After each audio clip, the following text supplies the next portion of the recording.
one of the realizations I had about my own body is that I was gaslighting it. I was telling it that it didn't feel certain ways. I was telling it that it wasn't hungry. I was telling it that it wasn't full. I was telling it that it didn't need sleep, that it didn't need rest, and all these other things. And that's like, I'm in a relationship with this thing. And so imagine going your entire life in a relationship with someone and be like, no, you don't feel that way. No, you don't, you're crazy, right? So our body is trying to communicate with us. It communicates with us all the time. But all this kind of mental chatter that we have, often it makes us not hear what the body has to say.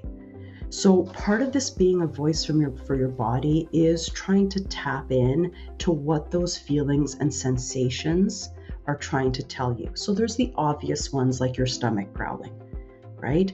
But some of these hunger and fullness factors, signals, for instance, are more subtle. So being a voice for your body is a little bit of like not talking so much. Like if you're having a conversation with someone and you're like trying to get to know them and you're dominating the conversation with all your chatter, how are you going to hear what they have to say, right? So part of that is calming the mind down. And like I said, things like meditation, things like spending time with nature, things like focusing on your breathing, that can help with that, being more present. But also it's just one strategy that can help is just asking your body questions. How do you feel right now? And maybe it says nothing.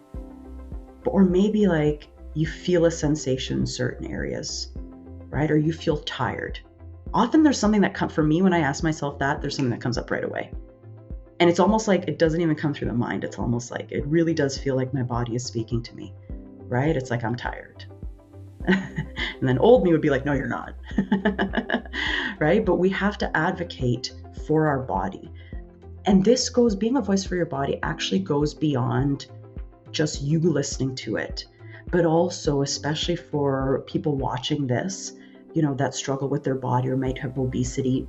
When you go and see a healthcare professional, not everyone's going to get obesity. They don't get it. A lot of people don't get it, right? So a lot of, let's say, non-obesity educated healthcare practitioners, you go to see them and you have this medical condition and they say, well, just lose weight, right? And that's going to fix all your problems.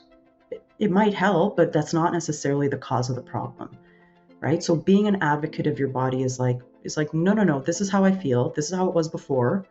This is the change, right? And this is how it's affecting me, right? You need to give voice to your body because who else will?